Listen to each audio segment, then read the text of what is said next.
नया नियम पवित्र बाइबल इब्रानियों 13:8 भक्ति यीशु मसीह कल, आज और हमेशा के लिए एक ही है। इब्रानियों 13:8 विचार टिप्पणी परावर्तन यह कथन कि यीशु मसीह कल, आज और हमेशा के लिए एक ही है, अपने दो गुणों को उजागर करके अपनी दिव्यता की बात करता है, अपरिवर्तनशीलता और अनंत काल। इब्रानियों 13:8 केवल ईश्वर अपरिवर्तनीय और शाश्वत है। यदि यीशु कल, आज और हमेशा के लिए एक ही है, तो इसका मतलब है कि वह भी भगवान है। इब्रियों के लेखक का कहना है कि यीशु मसीह एक ही है, कल, आज और हमेशा, एक पाठ में जहां वह विश्वासियों के सामाजिक, नैतिक और आध्यात्मिक कर्तव्यों के बारे में बात करता है। इस वाक्य के तात्कालिक संदर्भ में बाइबल के लेखक ने दो विपरीत स्थितियों का उल्लेख किया है। सबसे पहले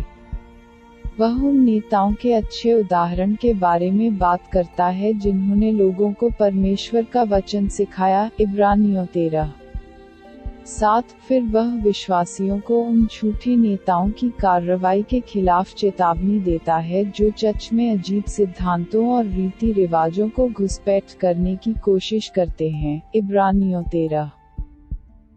इन दो परिषदों के बीच यह ठीक था कि बाइबल के लेखक ने घोषणा की, यीशु मसीह एक ही है, कल, आज और हमेशा के लिए। इब्रानियों 13:8 अगर बाइबल के लेखक लिखते हैं कि यीशु मसीह कल, आज और हमेशा के लिए एक ही है, कविता 7 के संबंध में है, तो वह भगवान के महापुरुषों की स्थायिता के साथ मसीह की अनंत काल के विपरीत है। इब्रियों के लेखक ने अपने पाठकों को अपने नेताओं को याद करने की सलाह दी जिन्होंने उन्हें परमेश्वर का वचन सिखाया था। वह यह भी कहता है कि इन पुरुषों द्वारा दिखाया गया विश्वास अनुकरण के योग्य है। जानिए क्या है विश्वास। यदि यह कथन कि यीशु मसीह कल, आज और हमेशा के लिए एक ही है का पद 9 के साथ अधिक है, तो हिब्रू लेखक का लक्ष्य यीशु मसीह की अपरिहार्यता के साथ अजीब सिद्धांतों की किस्मों के विपरीत है। वह अपने पाठकों को चेतावनी देता है कि वे विभिन्न विचित्र शिक्षाओं के द्वारा न हटें, इब्रानियों 13:9।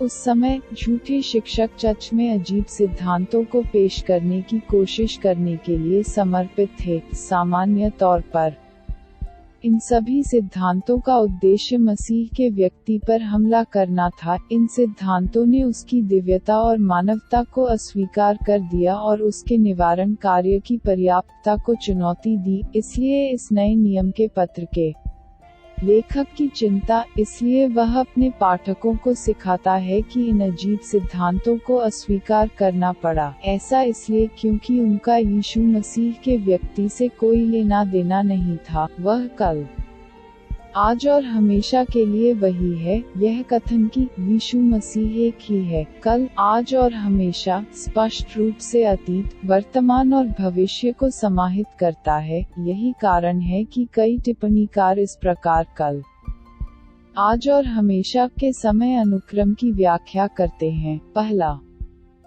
यह कहना कि यीशु एक ही कल है, सीधे पृथ्वी पर यहाँ उसके छुटकारे के काम से संबंधित है। यह वचन मांस बन गया और पुरुषों के बीच में चला गया। यूहन्ना 1। कुछ विद्वानों का यह भी सुझाव है कि यह कल करता है कि परमेश्वर ने पुरानी वाचा के भविष्यद्वक्ताओं, इब्रानियों 1 के माध्यम से कितना बोला। दूसरा, यह कहते हुए कि यीशु आज भी वैसा ही है, स्वर्ग में उसके अंतर्मन के कार्य से संबंधित है। उसी मसीह की कल घोषणा भविष्यद्वक्ताओं द्वारा की गई थी, जो दुनिया में आए और अपने लोगों के लिए फिरौती के रूप में अपना जीवन दिया। आज उन लोगों के प्रतिनिधि के रूप में पिता की उपस्थिति में है जिन्हें उन्होंने बचाया। रोमियो 8:34, इब्रानियों 7:25, 9:24। तीसरा, यह कहना कि यीशु हमेशा के लिए एक ही है, अपने शाश्वत पुरोहितत्व की चिंता करता है। वह हमेशा के लिए उच्च पुरोहित है। इब्रानियों 5:6, 6:20, फॉरएवर।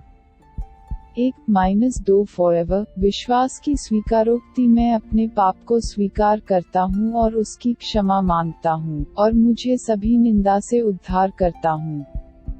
मैं यीशु मसीह को अपने एकमात्र और कुशल उद्धारकर्ता और मेरे जीवन के भगवान के रूप में पहचानता हूँ। जीवन की पुस्तक में मेरा नाम लिखता हूँ।